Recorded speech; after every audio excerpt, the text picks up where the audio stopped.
Pai Senhor, meus irmãos. Amém. Mais uma vez a gente vai estar com um compromisso, de trazer um estudo da Palavra de Deus. E eu confesso que eu gosto bastante porque a gente aprende, né? O primeiro que aprende somos nós, que temos que estudar para poder ministrar a palavra. E esse tema que eu escolhi, eu já tinha pensado nesse tema quando a gente trabalhou a escala dos ensinos, né? Eu já tinha pensado nesse tema, até porque o Cris tinha comentado para a gente fazer uma série só sobre liderança. E a gente deve entrar com isso depois que terminar essa fase até agosto. A gente deve entrar com a ministração do assunto sobre liderança. E aí eu falei, eu vou tentar trazer algum assunto para introduzir essa parte de liderança, para a gente falar sobre o ministério, o chamado ministerial, a importância desse chamado e o que nós, como cristãos, como nós devemos agir em meio a essa liderança, esse chamado para a liderança. E aí na última semana eu tive a oportunidade de participar da EBO, Escola Bíblica de Obreiros, ministrado pelo Ministério Santo André, e nós estivemos lá e o assunto central foi exatamente sobre liderança, falamos com foco em Neemias, na reconstrução dos muros, porém eu trago a ênfase da liderança ministerial segundo Efésios, capítulo 4, segundo as orientações de Paulo aos Efésios, a respeito de liderança, como nós devemos tratar, como nós devemos conduzir o ministério e como Deus quer de nós o nosso propósito dentro do ministério. Então, vamos fazer a leitura para a gente ter como a base o capítulo 4, do versículo 1 até o versículo 13. A gente se alterna aí na leitura para a gente entrar no assunto. Capítulo 4, versículo 1 diz assim: Rogo-vos, pois eu, o preso do Senhor, que andeis como é digno da vocação com que fosse chamado. Com toda a humildade e mansidão, com longanimidade, suportando-vos uns aos outros em amor. Procurando guardar a unidade do Espírito pelo vínculo da paz. Há um só corpo e um só Espírito, como também foste chamado em uma só esperança da vossa vocação. Um só Senhor, uma só fé, um só batismo. Um só Deus e Pai de todos, o qual é sobre todos e por todos e em todos nós. Mas a graça foi dada a cada um, Deus segundo a medida do dom de Cristo. Por isso, diz, subindo ao alto, levou cativo o cativeiro, e deu dons aos homens. Ora, isto de que ele subiu, o que é? Senão que também antes tinha descido as partes mais baixas da terra? Aquele que desceu é também o mesmo que subiu acima de todos os céus, para cumprir todas as coisas. E ele mesmo deu uns para apóstolos, e outros para profetas, e outros para evangelistas, e outros para pastores e doutores, Querendo o aperfeiçoamento dos santos, para a obra do ministério, para a edificação do corpo de Cristo. Até que todos chegamos à unidade da fé e ao conhecimento do Filho de Deus, ao varão perfeito, à medida da estatura completa de Cristo. Que, como eu gosto um pouquinho de slides, para ilustrar um pouco, para fixar a mensagem, eu separei alguns slides para a gente conversar, para a gente falar um pouquinho sobre essa carta aos Efésios. O destaque do capítulo 4, porque no capítulo 4 é onde Paulo centraliza as informações ali acerca do ministério. Então ele faz uma transição do que é a fé, do que é Deus, do que é Cristo, do que é a igreja, e como eu devo me comportar para assumir as responsabilidades perante o reino de Deus. Então o capítulo 4 é exatamente essa transição. Então a carta aos Efésios, ela faz o quê? Ela apresenta uma das mais completas descrições aí da igreja de Cristo. Então Paulo vai mostrar o quê? Vai mostrar que a liderança ministerial não é baseada em posição, mas em chamado, caráter, serviço e maturidade espiritual. Então nós precisamos entender que o líder cristão é alguém que conduz as pessoas a Cristo, preserva a unidade da igreja e equipa os santos para a obra do ministério. Então é isso que Paulo vai nos falar aqui. E aí, como versículo-chave desse propósito, é o versículo 1, porque ele fala assim, rogo-vos, pois eu, o prisioneiro no Senhor, que andeis de modo digno da vocação com que fostes chamado. Então, o primeiro ponto que ele faz aqui é se colocar na posição dele, prisioneiro de Cristo. Porque ele não é ninguém além de um servo, além de alguém que foi preso porque defendeu a fé. E aí, nós vamos entender esse ministério de Paulo através de cada um dos seus capítulos. Então, o primeiro capítulo vai falar da liderança, como que o líder deve o quê? Deve conhecer a sua identidade em Cristo. Então, antes de liderar pessoas, o líder precisa saber quem ele é em Cristo. Então, antes de assumir o ministério, antes de nós encontrarmos o nosso chamado ou estarmos preparados para a obra, nós precisamos saber quem nós somos em Cristo Jesus. Entender a origem da igreja e quando ela foi idealizada. Então nós precisamos entender. Então Paulo retrata isso, saber que a igreja ela é formada o quê? Ela é formada por homens, mas a igreja é um projeto divino. A igreja é um projeto de Deus. Então Paulo, ele inicia o capítulo 1 falando que o quê? Que nós fomos escolhidos por Deus, nós fomos adotados como filhos, nós fomos redimidos pelo sangue de Cristo e fomos selados pelo Espírito Santo. Então é essa a mensagem que Paulo traz ali no primeiro capítulo. E o líder, ele não trabalha o quê? Para conquistar uma aceitação. O líder cristão, aquele que entra num chamado cristão, e quando eu falo de liderança, não é só líder como pastor, como alguém que está assumindo isso. A liderança, ela está na sua casa, na sua comunidade, aonde você for chamado para liderar algo para o reino de Deus. Então, quando Paulo fala isso, ele fala que essa liderança não é para conquistar aceitação, ela não é para que eu seja aceito pela sociedade. Muito pelo contrário, quando eu falo a verdade, eu vou exprimir a verdade de Deus, muitas vezes eu vou ser rejeitado. É totalmente o oposto. Então, nós devemos o quê? Servir, porque nós fomos aceitos por quem? Por Deus. Então, o nosso propósito é do serviço, é sermos aceitos como servos de Deus. Esse é o propósito que Paulo coloca ali. E um líder que está inseguro, ele vai acontecer o quê? Se eu não tenho segurança do meu chamado, se eu não sei se é aquilo mesmo que eu estou convocado a fazer, eu vou ter uma insegurança. E quando eu tenho essa insegurança, eu vou buscar o quê? Reconhecimento para saber se eu estou sendo aprovado.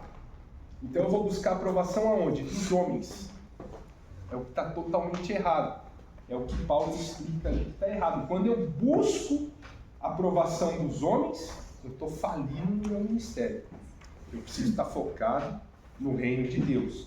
Então um líder seguro, ele vai buscar o quê? Ele vai buscar glorificar a Deus. Independente se eu sou líder do ministério, tem uma pessoa que prega melhor do que eu, que fala melhor do que eu sou líder de louvor, mas tem alguém que canta melhor do que eu, não tem problema nenhum. Eu sou líder de um ministério, mas tem uma pessoa que tem um conhecimento maior, ela pode vir para o meu ministério para ensinar, para dar uma aula, para fazer alguma coisa, para aprimorar quem? Olha o propósito que Paulo fala, que nós temos que reconhecer que nós somos escolhidos por Deus e nós estamos a serviço do reino. Então, se eu estou liderando uma equipe e existe alguém dentro da nossa igreja que tem a capacidade de instruir melhor o meu grupo, aquele grupo do qual eu estou liderando, eu trago essa pessoa. Ela vai instruir não a mim, porque eu já sei, mas instruir aos meus liderados. Então esse é o propósito. E qual é a característica do líder? Quais são as características de um líder dentro do cristianismo, dentro da nossa crença? O líder, ele precisa ter o quê? Humildade, em primeiro lugar. Depois ele precisa ter gratidão. Depois ele precisa ter segurança espiritual. Depois ele precisa ter dependência de Deus. Então esses 4 pilares aí vão demonstrar a competência de um líder. Porque ele tem humildade, ele tem gratidão, ele tem segurança espiritual, ele tem independência de Deus. E nós precisamos entender, e Paulo remete isso. E aí eu vou pegar um exemplo que nós pegamos lá na EBO dos altos e baixos. O Mário estava lá e ele vai se lembrar desse exemplo. Os altos e baixos que a igreja ela vai enfrentar. Então imagina que uma igreja ela é conduzida por quem? A igreja é de Deus.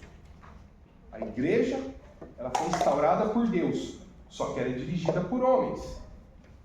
Então, imagina um paciente que está no hospital, tem aquele aparelhinho que fica medindo o batimento cardíaco. Tem os altos e baixos, altos e baixos. Então a igreja, quando está com foco em Deus, está operando por Deus, está em alta. Quando fica com os homens, vai para baixo. Está em Deus, está em alta. Tá? Os homens, está em baixo. Só que a igreja, como ela é feita por homens e ela é guiada por Deus, ela sempre vai ter os altos e baixos. Vão haver os conflitos, vão haver os problemas. Só que chega um determinado ponto que aquele aparelhinho que fica em alto e baixo, ele passa uma linha reta. O que acontece? Morreu. Então, se não tiver os altos de Deus e os baixos do homem, estabiliza, a igreja morre. Porque Deus não está operando mais, o homem não está fazendo mais nada, a igreja morre. Então nós precisamos estar operando nos altos e baixos. Então não é problema a igreja ter conflitos, ter atritos, isso vai ser natural em qualquer igreja, porque ela é regida por homens. Só que aí Paulo, ele começa, no capítulo 2, falar o quê? Conscientizar que essa igreja de Deus, que ele explica lá no primeiro capítulo, ela vai ser liderada por homens. E essa liderança, ela não deve ser recompensada por méritos. A liderança não é uma recompensa por mérito. Porque eu canto mais, eu vou ser líder de louvor. Porque eu prego mais, eu vou ser evangelista, vou ser pastor, vou ser diácono, vou ser um pregador itinerante. Não, não é por mérito, é pela graça. Tudo vai ser o quê? Tudo vai ser resultado da graça de Deus. Então nós precisamos entender ali, em Efésios, no capítulo 2, versículo 8 e 9, Paulo diz lá, porque pela graça sois salvos por meio da fé, e isso não vem de vós, é dom de Deus, não vem das obras para quê? Para que ninguém se glorie. Então, nada daquilo que é colocado nas mãos de quem lidera é dele. Nada provém dele. Então, quem entende que tudo é pela graça, não vai se tornar arrogante, não vai desprezar pessoas, vai lembrar o quê? De onde Deus o tirou. É isso que Deus traz à reflexão. O ministério, ele nunca vai ser o quê? Um meio de bajulação. Paulo está alertando a respeito disso. É preciso ensinar o quê? A igreja, o corpo de Cristo, a ser igreja. E ensinar aqueles que estão como obreiros, que estão em lideranças, a serem obreiros, a serem líderes. Para quê? Para não gerar falsas expectativas. Nós não podemos ter falsas expectativas, nós temos os limites. Cada um dentro do seu propósito, quando fala lá que uns são pastores, outros evangelistas, outros apóstolos, cada um vai ter a sua função, cada um tem os seus limites de atuação. Não existe conflito de atuação dentro da igreja. A igreja, ela é conduzida e ela é guiada por Deus. Então nós precisamos ensinar a igreja a ser igreja e os líderes e obreiros a serem líderes e obreiros. É importante isso acontecer para que cada um saiba o que fazer dentro do ministério. E Paulo alerta a respeito disso ali no capítulo 2. E por que é preciso entender isso? Para que ninguém se glorie. Porque isso que você está fazendo não é seu, é dom de Deus. É algo que Deus te deu. É algo que Deus colocou nas suas mãos. E isso você vai fazer porque provém de Deus. E o dom de Deus é através da fé. A fé é um dom de Deus. Deus nos concede a fé. E a fé é um dom dado por Deus. Então, percebe que nada provém do homem, tudo provém de Deus. E aí o que acontece? Quando nós entramos no capítulo 3, nós vamos ver que o líder, ele vai viver o quê? Para cumprir a missão. Então Paulo apresenta o ministério dele como um privilégio. Ele coloca o ministério dele como um privilégio. Ele revela o ministério, ou revela o mistério que até então estava escondido. O que Paulo está manifestando aqui nesse mistério? O que ele está revelando? Esse Cristo, esse Deus, essa salvação que nos é dada, agora, ela não pertence somente aos judeus. Ela não pertence somente àquele povo escolhido. Ela está aberta a todos. A graça de Deus, ela está aberta a todos. Porque Paulo foi enviado para pregar aos gentios. Foi enviado para pregar ou para levar o evangelho a outras nações. Então Paulo, ele manifesta no capítulo 3 uma missão, que é o quê? Pregar o evangelho. E aí ele informa que Cristo veio para todos, e todos são cordeiros da promessa de Cristo pelo seu evangelho. Então Paulo está revelando que agora todos nós temos acesso às promessas do evangelho.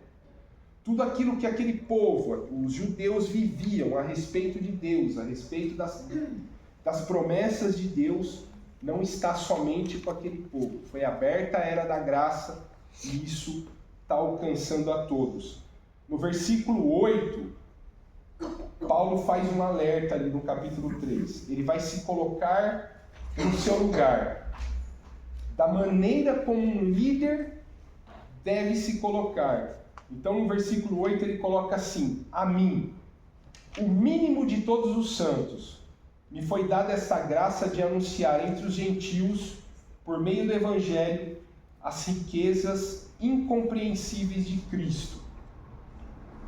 E aí o versículo 17, ele coloca assim: para que Cristo habite pela fé no vosso coração, a fim de estando arraigados e fundados em amor.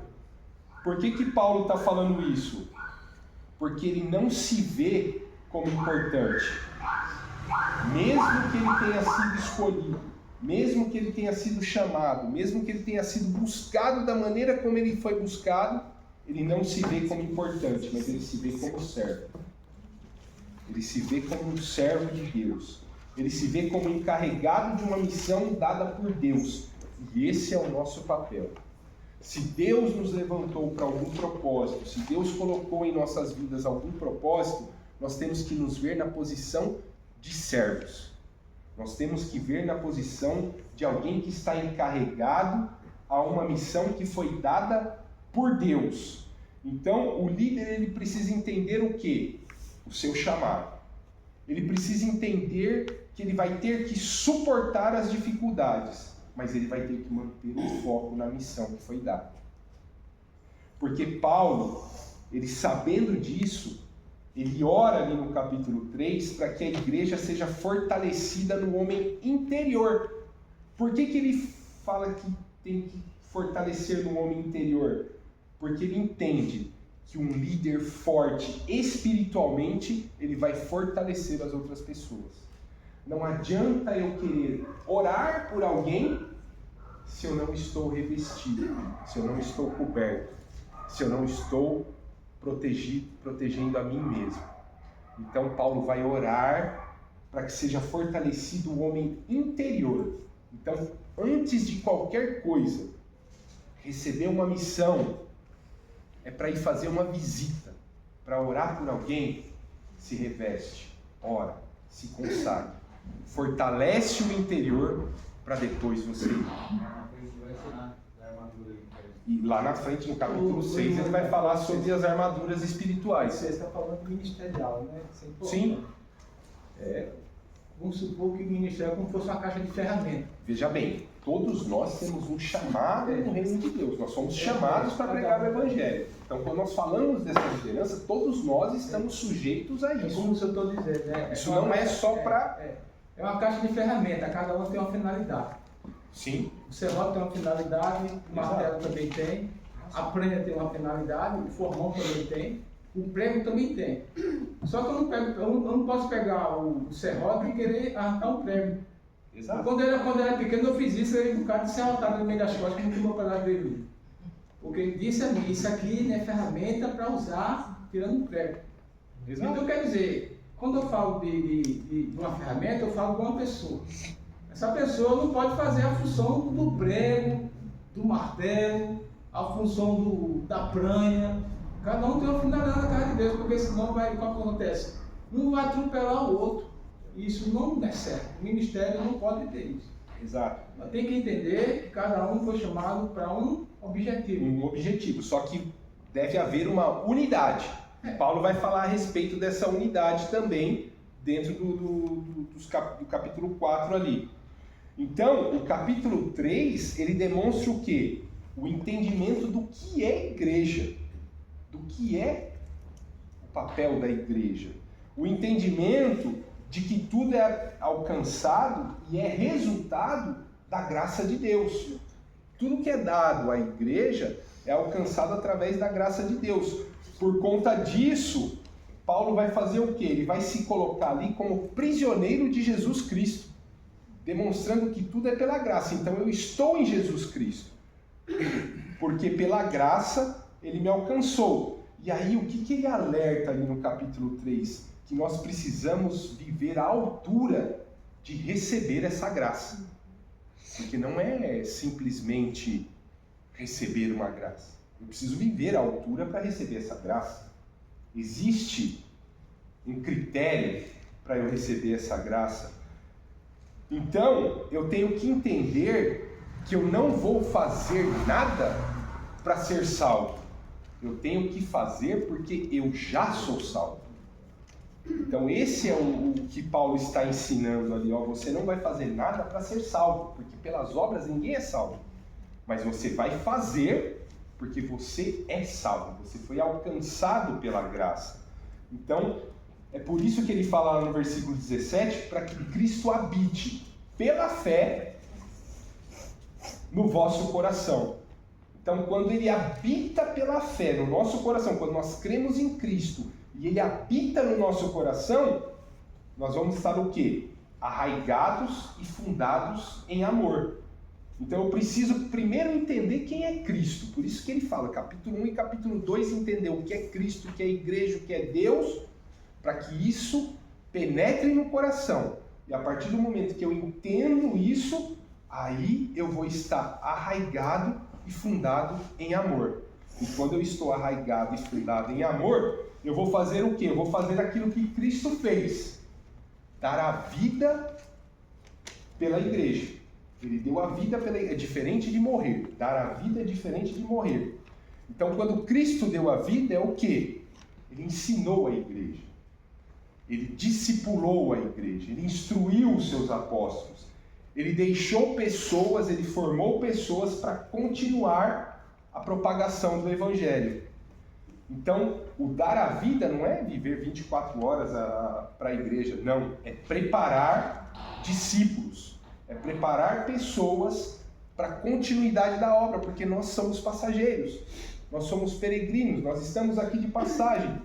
Se o nosso pastor, por exemplo, não tiver outra pessoa preparada para assumir o lugar dele, quando ele precisar deixar a igreja, quem é que fica? Quem é que assume o posto daquele que vai assumir a liderança da igreja? Então precisa ter uma sucessão. E Jesus Cristo ensinou isso, ele formou discípulos. Só que os discípulos primeiro fizeram o quê? Sentaram para aprender. Foram aprender com Jesus, para depois praticarem aquilo que Jesus havia os ensinado. E é isso que Paulo está convocando até aqui, até o capítulo 3. Que o líder ele vive o quê? Para cumprir a missão. Então eu vou viver para cumprir essa missão. E aí o capítulo 4 é o coração dessa liderança, é o coração do ministério. Quando eu sou chamado a um ministério, eu vou ver essa liderança aqui dentro. Por que eu trato o capítulo 4 como coração da liderança? Porque a liderança, ela começa pelo caráter. Então, eu preciso primeiro, quando Paulo abre ali o capítulo 4, ele fala ali da dignidade da vocação. Que eu preciso ser digno da vocação. Ser digno de ser chamado cristão. Dignidade deve seguir o quê? Alguém lê lá o versículo 2 do capítulo 4. Com toda a humildade e mansidão, com longanimidade, suportando-vos uns aos outros em amor. Olha a dignidade, o que ela deve seguir. Então eu vou ser digno dessa vocação, eu vou ser digno desse chamado, a partir do momento que eu venha a agir com toda a humildade, mansidão, longanimidade, suportando-vos uns aos outros em amor. É isso que Paulo está orientando aqui. Então nós vemos aqui uma exortação de Paulo onde há o quê? Uma transição. Lembra que eu falei no começo dessa transição? E é uma transição o quê? Entre a afirmação, onde ele declara a fé da igreja, e a declaração da sua missão. Então o que Paulo faz no capítulo 4? É uma transição, onde ele afirma da declaração de fé da igreja, aquilo que eu professo como fé na igreja, Cristo Jesus, e a missão. Eu vou fazer uma fusão aqui. E o capítulo 4 ele vai me mostrar o que eu preciso assumir para ter a minha missão cumprida na terra. Lembra quando Paulo fala lá que combati o bom combate, completei a carreira? É dessa carreira que ele está falando. Então ele está instruindo o povo de Éfeso ali exatamente a fazer isso. Como eles vão seguir isso daí? Então, Paulo ele vai insistir aqui que a conduta do cristão ela deve ser digna do seu chamado. Então não é qualquer um que vai ser chamado. Não é qualquer um que vai ser levantado para alguma coisa se não for digno disso. Eu preciso ser digno disso. Mas o que é ser digno? Alguém sabe o que significa ser digno de alguma coisa? Ser digno de algo? Ser cumpridor daquilo que foi entregue. Ser cumpridor daquilo que foi entregue. Alguma outra? Merecedor, né? Merecedor. Aqui na minha Bíblia fala de valor suficiente.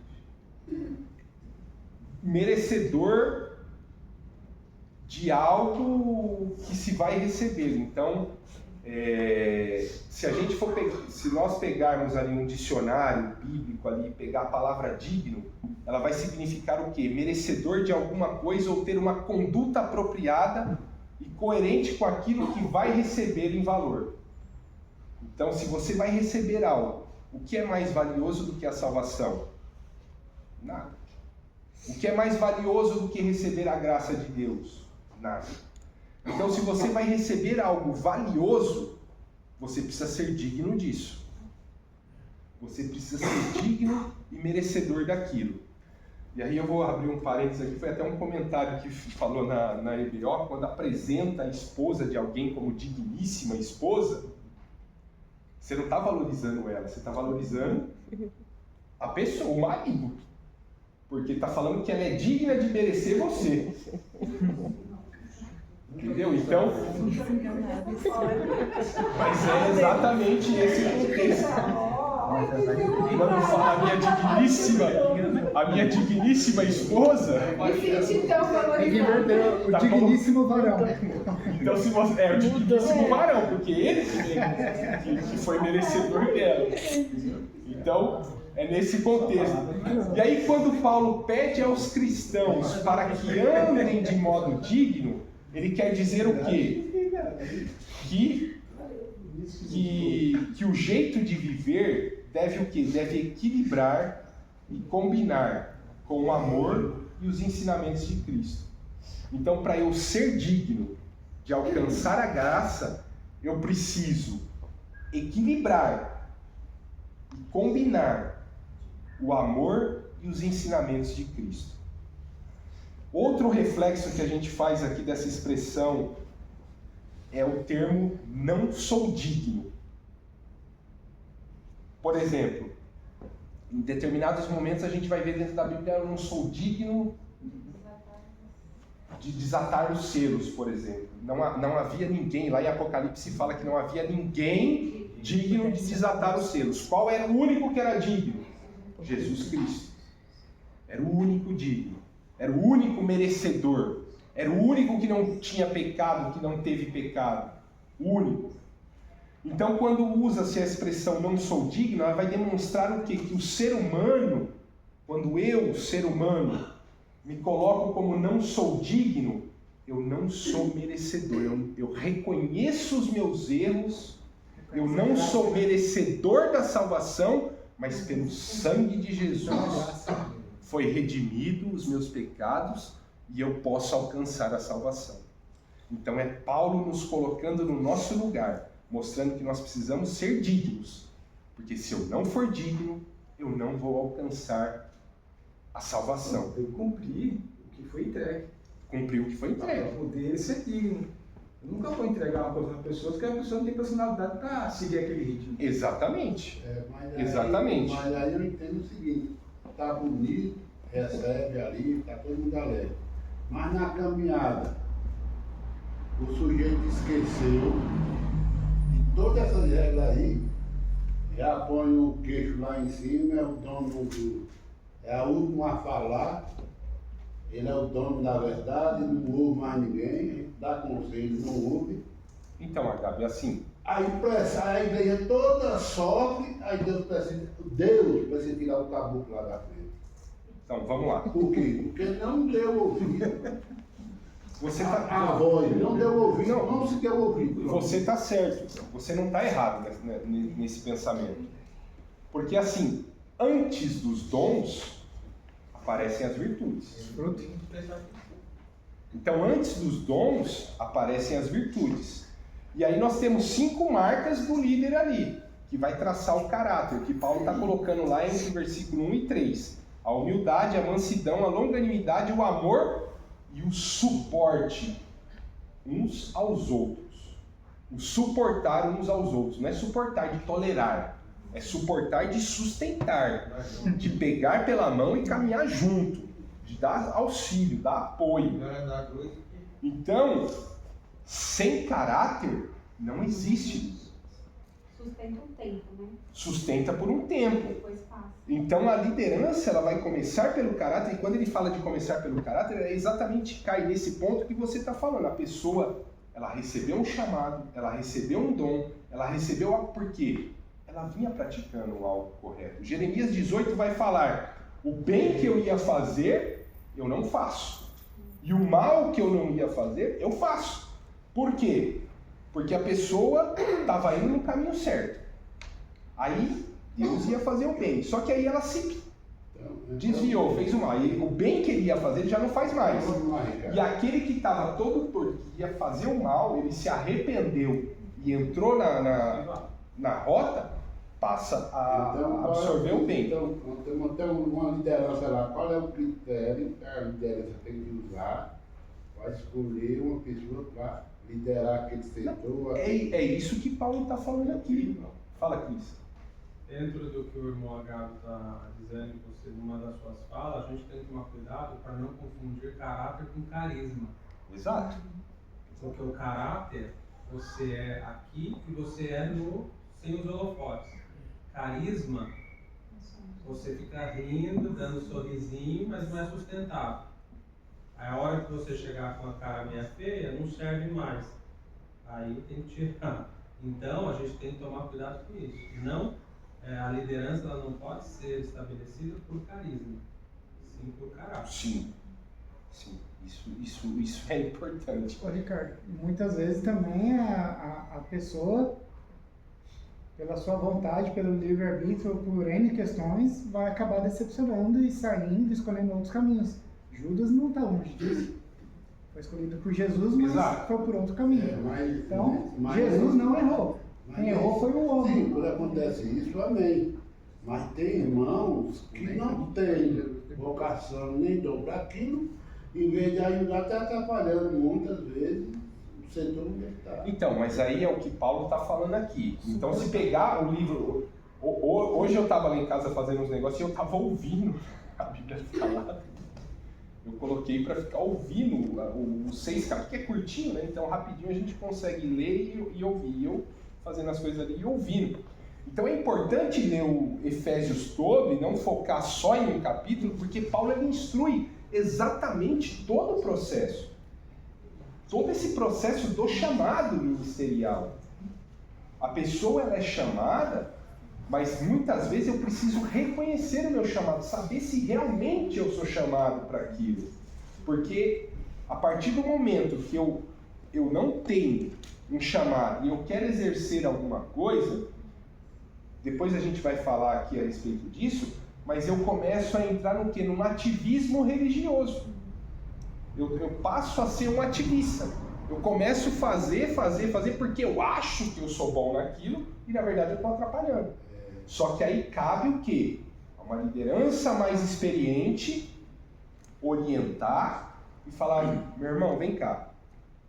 Você está tentando, vamos tentar fazer outra coisa, vamos, eu estou precisando de ajuda em outro lugar, vamos fazer isso, vamos fazer aquilo, porque cabe aos líderes de departamentos, a liderança da igreja, enxergar esses pontos, enxergar esses... Eu acho que essa fase de análise, Ricardo, ela é a mais importante, porque quando você passa um tempo observando, é mais fácil você acertar. Sim. Porque às vezes a gente trabalha com a necessidade, e não deve ser desse jeito. A gente tem que trabalhar com a observação para entender aonde a pessoa pode ser encaixada, e você entende que ela vai conseguir desenvolver.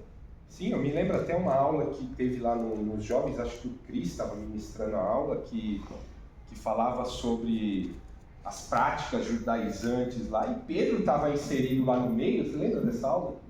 Pedro estava inserido no meio, aí teve que chegar alguém lá e falar para o próprio Pedro, falar, ó, isso daí não é assim que funciona, você está errado nisso. E falou na lata.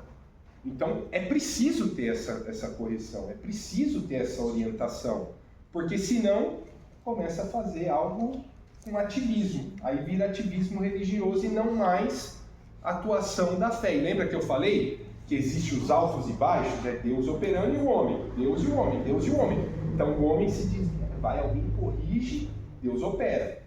Então é preciso ter esse processo. E aí, o que Paulo exorta aqui? Que a capacidade do ser humano, o dom ministerial, é preciso ter humildade para eu exercer um dom ministerial. Eu preciso ter humildade para reconhecer aonde eu erro, aonde eu falho, aonde eu preciso melhorar. Então, se alguém vem te criticar e você fica todo dodói, você está errado. Me desculpa, mas você está no lugar errado.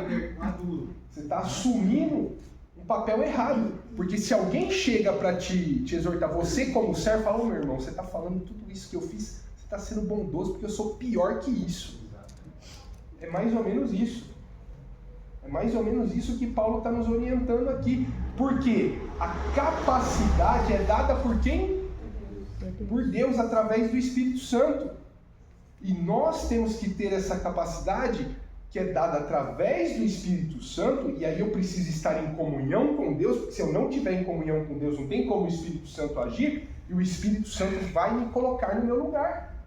Eu vou me reconhecer, e Paulo que está exortando isso. Eu estou falando aqui o que está lá em Paulo. Depois podem ler ali e vocês vão entender o que eu estou falando. E aí depois que eu reconheço o meu lugar, eu vou precisar saber o quê? Em primeiro lugar, quem eu não sou.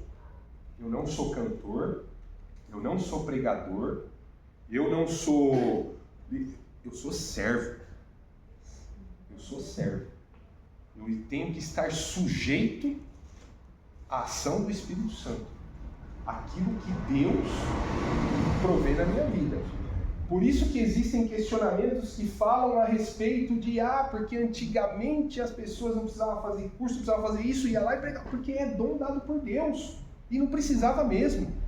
É dom dado por Deus. Hoje em dia as pessoas se preparam, por quê? Porque Deus, ele trabalha em cima de um chamado, ele vai fazer um chamado. Só que olha o que acontece. Quando eu sei quem eu não sou, depois eu vou saber quem eu sou dentro do reino. Se eu sou o servo de Deus, lembra da passagem que fala lá que Paulo plantou, Apolo regou e Deus deu o crescimento? Quando Paulo plantou, ele planta o quê? Lembra desse exemplo? Paulo planta uma semente. A semente é dada por quem? Por Deus. Quando fala que Apolo regou com o quê? Com água. A água é dada por quem? Por Deus. E quem deu o crescimento? Deus. Nós somos o quê? Nada. Nada. Nós somos apenas um instrumento. Então nós somos um instrumento. Então nós não somos nada. Tudo provém de Deus. Então a liderança precisa ter esse entendimento. Quando eu falo de liderança, somos nós, igreja, que temos um chamado na nossa vida, que temos algo para entregar para Deus. E aí o líder, ele preserva o quê? A unidade. A liderança, ela vai existir para quê? Para unir, nunca para dividir. Então não pode haver contenda, não pode haver divergência. O chamado é para suportar a vida das pessoas, para tornar a vida dos outros mais fácil, mais leve. Então existem pessoas que são chamadas para pastores, evangelistas, presbíteros, diáconos, são servos a favor da igreja, a favor do reino de Deus. Então, antes de nos envolvermos com o trabalho do reino, nós como cristãos precisamos nos envolver com o rei do reino. Então eu preciso primeiro buscar em Deus. Eu não sou batizado no Espírito Santo, busque em Deus. Eu não tenho nenhum chamado, busque em Deus, que Ele vai te mostrar algo, vai colocar algo nas suas mãos. No primeiro momento você vai se ver fazendo alguma coisa que você nem se imaginava que estaria fazendo, ou que estivesse fazendo. E Deus vai te colocar naquele lugar. Deus muitas vezes vai nos colocar nos lugares onde nós, e Paulo alerta isso, onde nós criticamos, onde nós não gostamos, Ele vai e coloca lá dentro, que é justamente para te mostrar que você é servo e é dependente de Deus, e é dependente da vontade dEle. Então tudo vai fazer parte. Então a partir do momento que eu começo a me envolver com o rei do reino, Ele vai dar o direcionamento. E aí tem um livro que chama Maturidade Espiritual do Líder, que é de Silas Queiroz, da CPAD. Ele destaca o quê? Que o serviço, olha só, o serviço de um líder, ele é o último passo do processo de liderança. O líder, quando ele é colocado num cargo, e ele já é colocado para exercer o serviço, o que vai acontecer? Lamentavelmente, esses líderes, no desejo de cumprir a sua liderança, eles vão se perder como cristãos. Então ele está no anseio de entregar resultado como líder, só que ele esquece de ser cristão. E esquecer de ser cristão é o quê? É o relacionamento dele com Deus. Então eu me torno tão atarefado na liderança, tão atarefado nas minhas atividades, que eu me esqueço de sentar para aprender. De ir num culto de oração, de ir num culto de ensino, de vir num EBD, de sentar para aprender. Jesus Cristo passou 33 anos O ministério dele durou 33 anos. Ele passou 30 anos no oculto, crescendo na graça e no conhecimento. E aí, nos 3 anos finais. Agora, a gente assume o posto hoje, amanhã já quer estar no lugar do pastor. Então, não é assim que funciona. Paulo está instruindo. A gente precisa primeiro aprender. A gente precisa primeiro sentar para aprender. Então, o que Paulo fala ali? Que somente uma vida inteira e íntegra de entrega e comunhão com o Senhor é que essa situação de eu me tornar um ativista ou de eu deixar de ter uma comunhão com Deus que vai ser quebrado. E o próprio Elias Torralbo, acho que muita gente conhece aqui o pastor Elias Torralbo, tem um livro que chama Liderança na Igreja de Cristo, que é até uma sugestão do Cris para a gente abordar esses temas, que foi assunto dos jovens, eu não lembro que ano que foi, que fala sobre esse propósito. Porque nós precisamos entender que é preciso preservar a unidade. Eu preciso estar em comunhão. Eu preciso, o líder que não participa, que não atua, ele não está em comunhão, ele está sujeito a se tornar um ativista, porque ele perde a comunhão com Deus. De novo, Deus, homens.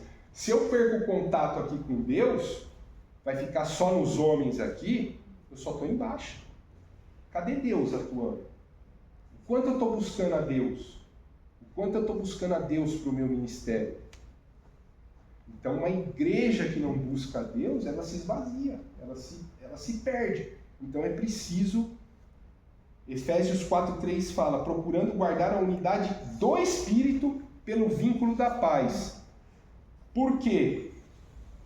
É preciso entender, e Paulo fala isso, que há um só Senhor, uma só fé, um só batismo, um só Deus e Pai de todos, o qual é sobre todos e por todos e em todos.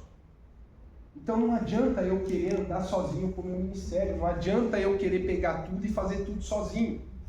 Eu preciso ter pessoas para delegar as coisas. O evangelismo, a gente convoca para o evangelismo, vai a liderança. Cadê a igreja no evangelismo? Cadê o povo de Deus? Não é só para os líderes estar lá, não é só para o pastor, para o evangelista estar no evangelismo. É a igreja toda.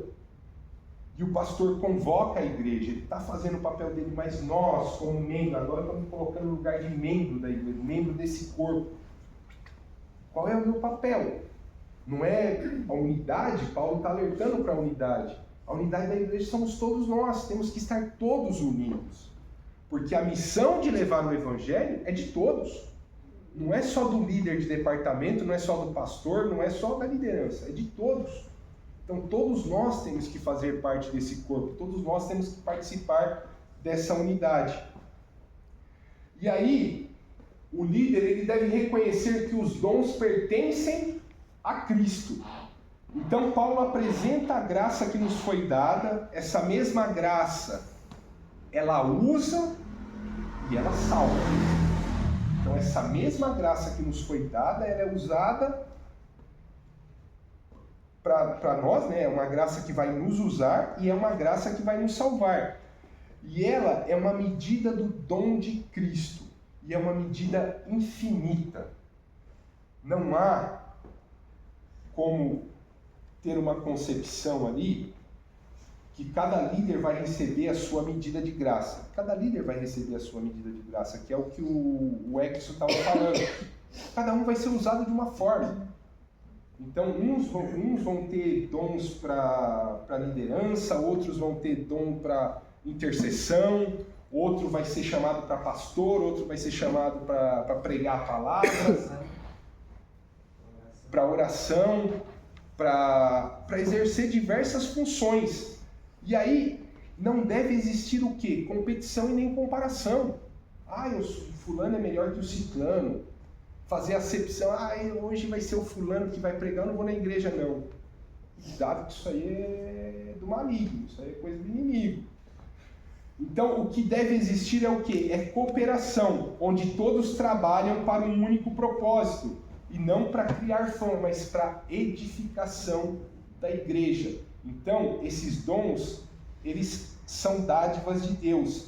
E a medida de Deus, lá no capítulo 4, versículo 9, ele fala assim, ó: agora que ele ascendeu, que é, senão que também desceu primeiro às partes inferiores da terra, é uma pergunta que está fazendo.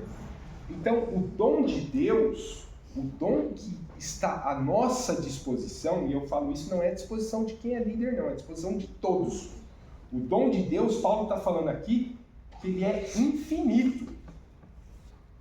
Porque medida, quando nós pegamos a medida aí, nós vamos ver o quê? Que a medida, ela é algo matemático, uma medida, 1 metro, 2 metros. Só que aqui, o que Paulo está falando? Aquele que ascendeu o céu, infinito, e desceu ao mais profundo. Olha o tamanho dessa medida de Deus. Não tem fim, é infinito. Então os dons de Deus, a medida que Ele tem para nos dar, para aquele que busca, é infinito. Não tem medida, não tem nada que possa mensurar isso. Então é uma infinidade de dons que é dado por Deus. Esses dons estão aí. Só que tem um detalhe muito importante que nós precisamos nos atentar. Ele fala assim, ó, que em Efésios capítulo 4, versículo 7, mas a graça foi dada a cada um de nós segundo a medida do dom de Cristo. Que é isso, ele subiu e foi ao mais profundo. Ele morreu, foi ao mais profundo, depois subiu. Então é infinito o dom de Cristo. Aí o versículo 9 fala, ora, ele subiu, que é, senão que também antes tenha descido às partes mais baixas. E aí, alguém lê para nós lá o Salmo 68, versículo 18. Salmo 68, versículo 18. Tu subistes ao alto, levaste cativo o cativeiro, recebestes dons para os homens e até para os rebeldes, para que o Senhor Deus habitasse entre eles. Então, olha só, lá no Velho Testamento, ele fala assim, ó, tu subiste ao alto, levaste cativo o cativeiro, recebeste dons para os homens e até para os rebeldes. Agora, na graça, na nova aliança, ele nos dá esses dons. Ele foi, subiu e recebeu. Agora ele nos dá os dons. Então os dons, eles estão aí para ser dados por Jesus Cristo. Então nós temos que entender, e Paulo está nos alertando a respeito disso, que o nosso objetivo, o objetivo da liderança ali, dos cristãos, é o quê? É ter vista, com esse dom que Jesus Cristo vai nos dar, com esse dom que Ele nos dá, nós vamos receber algo para as nossas vidas, para quê? Para o aperfeiçoamento dos santos.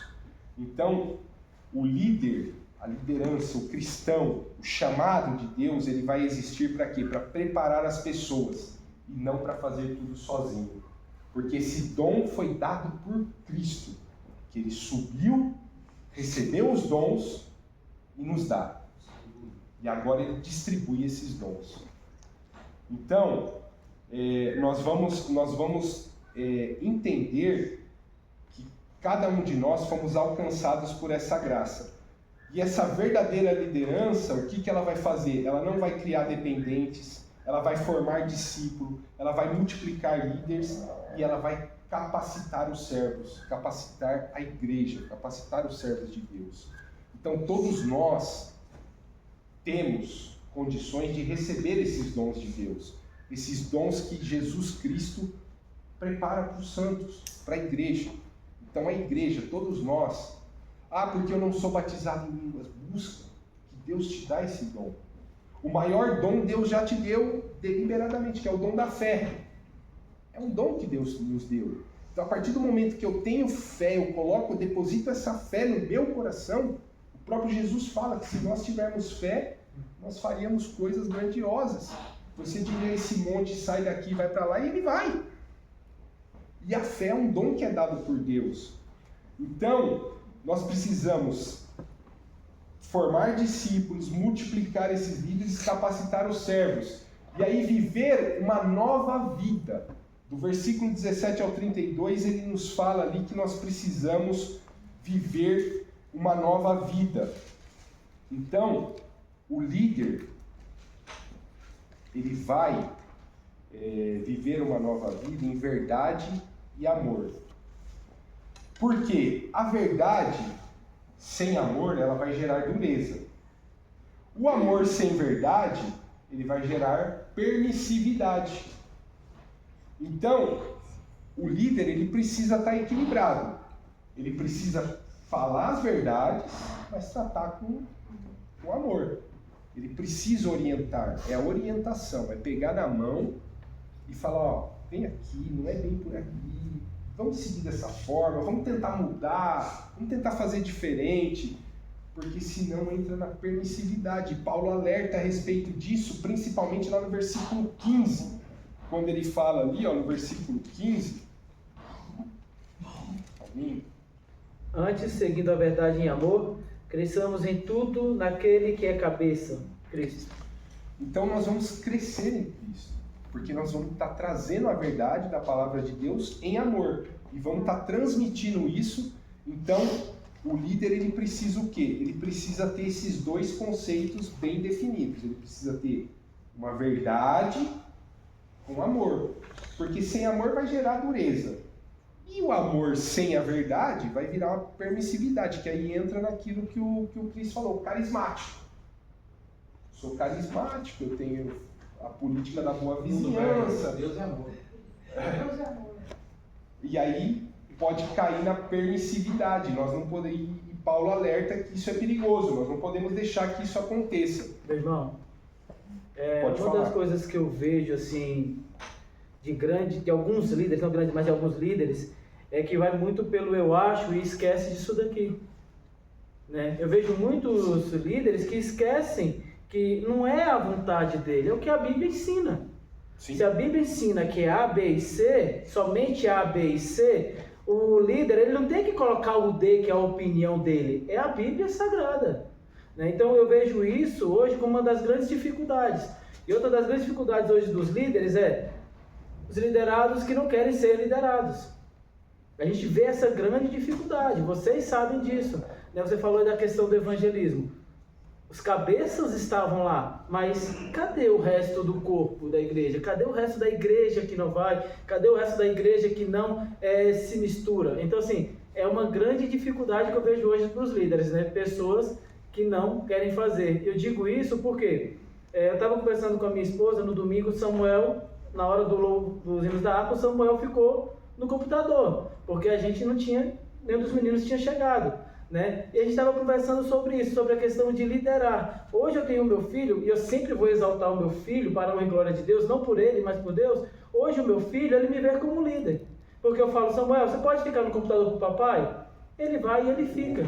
Né? Então hoje eu vejo o quê? Que existe uma dificuldade de liderados que querem trabalhar. Eu vi uma imagem, foi até hoje que eu vi essa imagem, que é pertinente. Né? Falava assim, muitos são os espectadores, mas poucos são aqueles que estão dispostos a trabalhar. Os espectadores, os bancos todos cheios, mas aqueles que querem trabalhar na frente, somente um. Não, então a gente vê essa dificuldade. Isso sempre vai acontecer, sempre. Lucas, porque a graça alcança todos. Sim.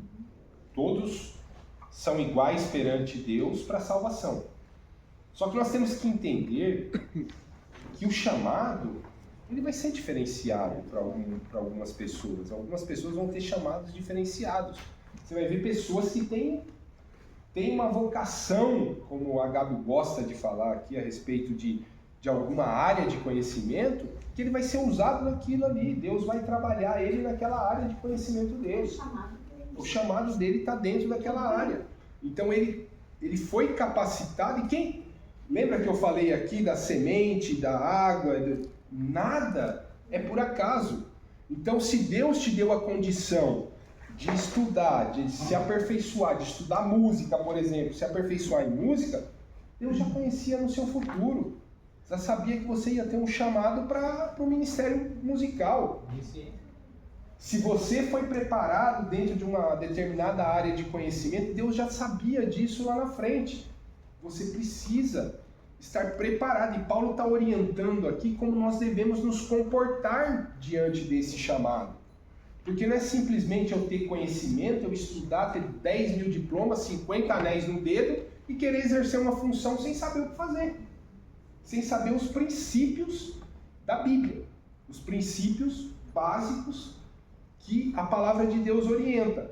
Então, no capítulo 4, aqui fechando até o versículo 32, Paulo vai mostrar que o líder ele vai o quê? Vai abandonar a mentira, a ira pecaminosa, palavras corruptas, amargura, maldade, gritaria, blasfêmia.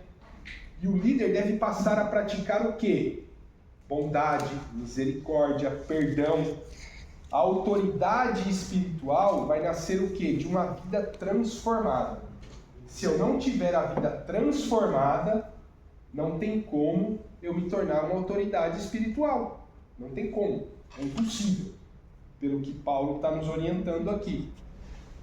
E aí no capítulo 5, Paulo vai falar o quê? Da liderança pelo exemplo. Então Paulo apresenta ali o quê? Ele apresenta princípios para o comportamento cristão. Veja que ele fala dos princípios para o comportamento cristão. Então um líder deve andar em amor, andar como filho da luz, andar em sabedoria, ser cheio do Espírito Santo. O enchimento do Espírito produz o quê? Pontos de louvor, gratidão e submissão mútua.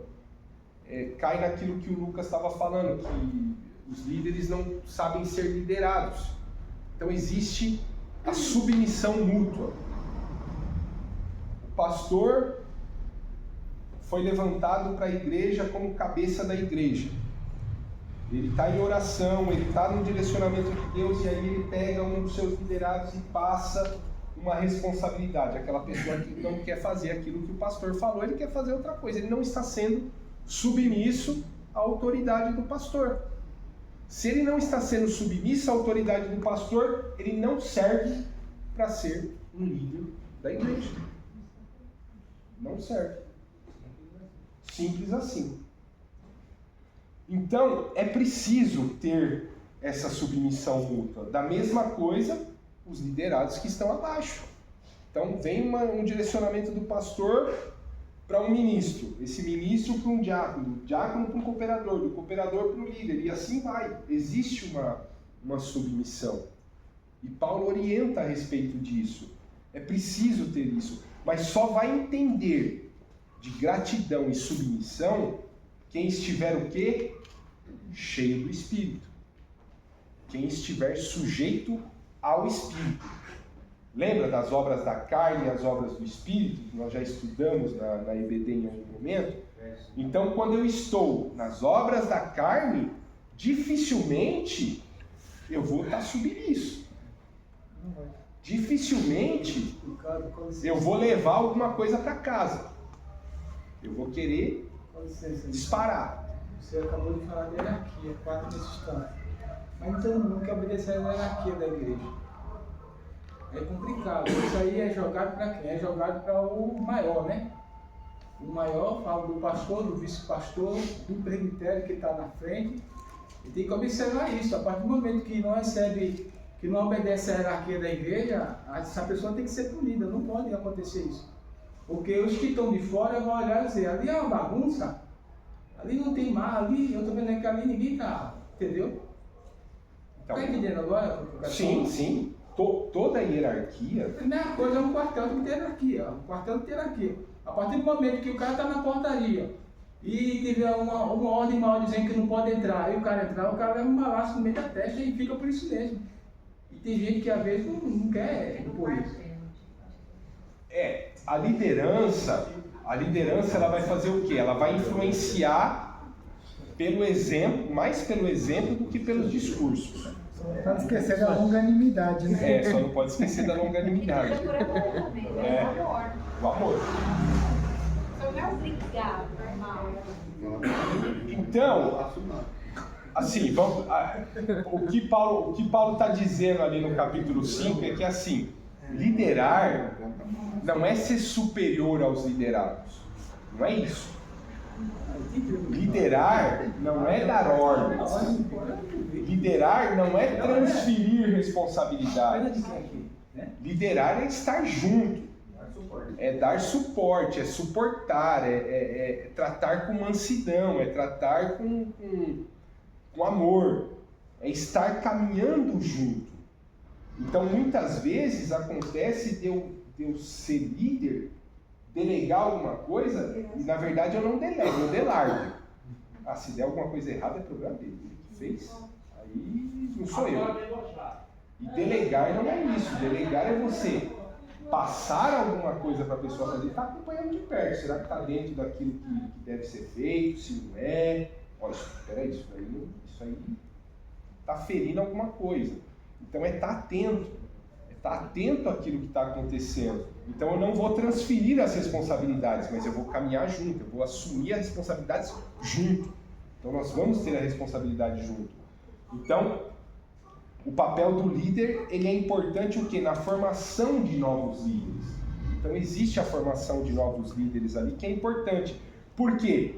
Porque o exemplo, ele vai arrastar. A palavra de Deus, muitas vezes, ela vai confrontar, ela vai orientar, vai dar direção, mas quem vai convencer é o Espírito Santo. Só que o exemplo é o que vai arrastar. Então é o exemplo que vai arrastar. Não adianta eu ter carisma, que nem o Cris falou, e não ter caráter. Então eu posso ter carisma, posso estar sorrindo para todo mundo, mas eu não tenho caráter. Ninguém sabe da vida do Ricardo fora da igreja. Ninguém conhece as pessoas fora da igreja. Aqui nós nos conhecemos, aqui são poucos que a gente conhece e sabe da vida dos irmãos, aquele que a gente tem mais afinidade, a gente já foi, conhece a vida da pessoa, mas nós conhecemos a vida de todo mundo. Aí vê um fulaninho ali, começa a frequentar o culto, vem pra cá, vem pra lá, já tá louvando, fazendo isso, amanhã vira líder de um departamento. Tá certo isso? Será que tá andando segundo a vida particular da retidão? pessoa, né? Então é preciso saber disso. E como que a liderança vai fazer isso? Na troca de experiências, no discipulado, é chamar para andar junto, estou ali observando, vendo, faz uma pergunta aqui, outra ali, e começa a discipular, a trazer à tona aquelas coisas. Opa, peraí, aqui tem alguma coisa que precisa ser trabalhada. Vai excluir aquela pessoa? Não. Vai trabalhar na onde foi identificado algum problema. Foi identificado algum problema, precisa expor? Não. E é isso que está sendo alertado aqui. É trazer orientações de direcionamento, que é o que Paulo faz no capítulo 5 e no capítulo 6. Ele traz orientações e direcionamento do que fazer para alcançar e viver essa graça. Me aguenta mais 5 minutos aí, pelo amor de Deus. Então, o que Paulo faz aqui? Ele orienta e direciona no capítulo 5 e 6, depois a gente pode mastigar isso daí e ler esses capítulos, que é o direcionamento que Paulo está dando para a liderança cristã, para quem está exercendo essa função de liderança. Ele está orientando e direcionando em como eu devo agir para tratar e discipular a minha igreja, tratar e discipular aqueles dos quais eu estou liderando. Então toda liderança, ela vai enfrentar o quê? Batalhas espirituais. E Paulo, ele ensina ali, um ponto que ele chama muita atenção aqui, é sobre a armadura de Deus. O líder, ele deve vestir ali o cinturão da verdade, a couraça da justiça, os calçados da preparação do evangelho, escudo da paz, capacete da salvação e espada do Espírito. Por quê? A maior arma da liderança, ela continua sendo a oração. Não tem como fugir disso. Continua sendo a oração em todo o tempo. Então, ele vai nos ensinar a respeito disso, porque a oração vai continuar sendo o ponto principal. Ele vai continuar sendo o foco do ministério. Ministério não se sustenta sem oração. Não se sustenta sem essa preparação que Paulo fala ali no capítulo 6. Porque Paulo, ele abre o capítulo 6 falando da obediência. Então ele fala ali, filhos, obedecei a vossos pais no Senhor, porque isso é justo. Ele fala da honra ao pai e à mãe, para que tudo vá bem. E vós, pais, não provoquei a ira dos filhos. Então ele dá a orientação do que nós devemos fazer como pais, como filhos. Ele vai nos preparando como cristãos. Ele nos prepara para uma vida dentro do Evangelho. E aí ele traz dentro do capítulo 6 essa armadura. Porque o inimigo ele vai tentar te atacar de todos os lados. Se ele não conseguir derrubar o ministério por um lado, ele vai pelo outro. Se ele não conseguir derrubar daqui, ele vai por ali. Então são armadilhas que vão sendo lançadas que, se eu não estiver preparado, eu caio em falsas doutrinas, por exemplo. Eu caio em armadilhas que são preparadas pelo inimigo. Porque lembra a serpente lá no jardim? Ela não falou nada diferente, ela só lançou a semente, falou, certamente não morrerás. Ela lançou a dúvida. E a partir do momento que se lança uma dúvida no coração do cristão, e ele não estiver firmado na palavra de Deus, quando a dúvida entra no coração, aí é que mora o perigo. Se eu tenho certeza da palavra, se eu estou revestido, se eu estou calçado na preparação do Evangelho, eu não vou ser enganado. Não vai ter dúvida no meu coração. O que é certo, o que é errado. Não tem dúvida. Não tem dúvida. Tem uma dúvida. Sim. Quando já está lá, a pessoa lá no departamento, certinho, o líder tem que fazer o quê? Tem que orar a Deus para Deus remover. Tem que ir lá ensinar ele, ou se não, vai lá e repreende. E tira a coisa. Assim, Agábio, a liderança de uma igreja, ela foi levantada por Deus. Então, se alguma coisa não está funcionando de acordo com os princípios da palavra, o líder tem total autoridade de chegar e orientar. Se não está sendo submisso à orientação que ele está passando, ele pode tirar. Ele pode tirar. Porque ele é uma autoridade de Deus colocada na terra. Ou ele tem a convicção, não foi Deus que me colocou aqui, eu estou aqui porque eu quero. Aí é outra história. Aí ele não vai pôr a mão onde Deus está colocando a espada. Agora, se ele tem a convicção e ele sabe que ele está sob a autoridade de Deus, ele tem uma comunhão, ele conhece, lembra que eu falei aqui o rei do reino? Se ele conhece o rei do reino, ele ouve a voz de Deus, ele tem autoridade do céu para remover. Ele tem autoridade. Porque eu posso vir aqui, o pastor me dá autonomia, dá confiança para eu trazer o ensino aqui. Se eu falar alguma bobagem aqui, ele percebe que o que eu estou falando aqui está errado, ele tem total autoridade de chegar e falar, Ricardo, peraí, isso que você está falando não é bem assim, porque eu estou orientando o quê? As ovelhas da igreja dele. Então, se vem um pregador aqui e fala alguma bobagem aqui, ele como autoridade da igreja, ele tem total autoridade de repreender. Porque a pessoa está lançando alguma coisa que é contrária àquilo que é ensinado para as ovelhas da qual ele está na mão dele. Então, se alguém está fazendo alguma coisa que não é sob orientação dele e foge dos princípios do qual ele professa como fé, ele tem total autoridade de remover. Ele pode sim instruir, não precisa remover no primeiro momento, instruir e falar, você foi pelo caminho errado, vamos corrigir essa rota aqui, vamos fazer diferente a partir de agora. A pessoa persistir, ele tem total autoridade de tirar. Isso não é um impeditivo. Então, respondeu sua pergunta? Um carro também não é para sempre, né? Não, não é. Tem que entender isso. Não é. Ciclo, né? Não é. Assim, o pastor Toninho, por exemplo, ele está pastor da igreja. Ele não é um pastor eterno. Ele sabe que ele está exercendo a função dele até o momento que Deus chegar e falar, ó, terminou a sua carreira, você tem outro propósito agora, outra pessoa vai assumir. Então, todos nós temos que saber que o cargo não é eterno. Isso foi passado para nós, né, Ricardo, na reunião de liderança. Daqui, por exemplo, 2 anos, vamos fazer uma avaliação, se Sim. necessário, fazer as novas substituições. Aqui É o Sim, aqui o quartel fica jubilado. Jubilado? Fica, pastor. Oi? Fica jubilado o pastor no nosso ministério? Fica. Princípios da liderança, para a gente fechar aqui, para a gente concluir. A liderança nasce na identidade de Cristo. A graça elimina o orgulho. Isso são os princípios que Paulo passou ali para o povo de Éfeso ali. O chamado é para servir. O caráter vem antes do cargo.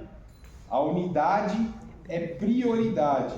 Os dons existem para edificar. O líder, ele equipa as pessoas. A maturidade é o alvo. O exemplo vale mais que as palavras. A vitória depende da vida de oração. Então, Efésios ensina que a liderança ministerial não se mede por títulos, popularidade ou poder, mas pela fidelidade a Cristo e pelo seu serviço ao seu povo, ao povo de Deus. O foco central é que líderes são chamados para aperfeiçoar os santos, promover a unidade da igreja e conduzir os crentes à maturidade espiritual. Quando isso acontece, a igreja cresce de forma saudável e glorifica a Deus. Então, o versículo que nós devemos guardar aqui, Efésios 4, 11 e 12. E ele mesmo concedeu uns para apóstolos, outros para profetas, outros para evangelistas e outros para pastores e mestres, com vistas ao aperfeiçoamento dos santos, para o desempenho do seu serviço, para a edificação do corpo de Cristo. Então é esse o entendimento, é muito rápido, tá? Isso aqui daria uma semana para cada capítulo aqui, se a gente for entrar na profundidade do que Paulo está falando aqui. Então eu tentei resumir o máximo aqui e passar o entendimento do que Paulo está falando a respeito do ministério cristão e da nossa vida e comunhão com Deus. Eu agradeço essa oportunidade, espero ter... Pode falar, Tiago. Irmão, você falou aí rapidamente 2 livros, né? Acho que é Maturidade Cristã, Elias Torralvo e o outro irmão lá que eu esqueci. Sobre liderança cristã, tem um livro em casa bom também, que eu recomendo. Ricardo Justiniano escreveu. Fica a sugestão aí pros irmãos. Eu estou esperando esse livro aí. Liderança cristã. Eu pedi para o autor trazer esse livro para mim, ele não trouxe ainda. É esse aqui, ó. Então, ó, já é meu. Tá? É esse aqui. Liderança cristã, Deus nos concedeu a graça aí de escrever esse livro aqui. Aqui eu falo um pouco sobre liderança cristã na atualidade. Então, alguns exemplos que eu tenho de liderança na minha carreira secular, né? E aquilo que a gente pode aplicar dentro da administração eclesiástica, dentro da vida de liderança, da liderança cristã. Então é um livro que eu escrevi aí, lancei agora esse ano. Glória a Deus. Está aí para a honra e glória do Senhor. Eu devolvo para o nosso pastor. Amém. Obrigado. Lembrando, irmãos, que o irmão Ricardo aqui fez a colocação da liderança ministerial dentro da área eclesiástica, onde nós estamos inseridos. Só que toda essa aplicação, né, ela é aplicável em toda a área da sua vida. É lá dentro da sua casa, é lá no seu trabalho, é lá na sua comunidade, é onde nós estivermos inseridos. Né? A gente tem que aplicar esses ensinamentos para quê? Para que nós possamos ter cumpra-se, né, em Se nós dedique, a vontade de Deus, né? O desejo de Deus sobre nossas vidas. Obrigado, irmão Ricardo, viu? Obrigado pela exortação. Muito bom.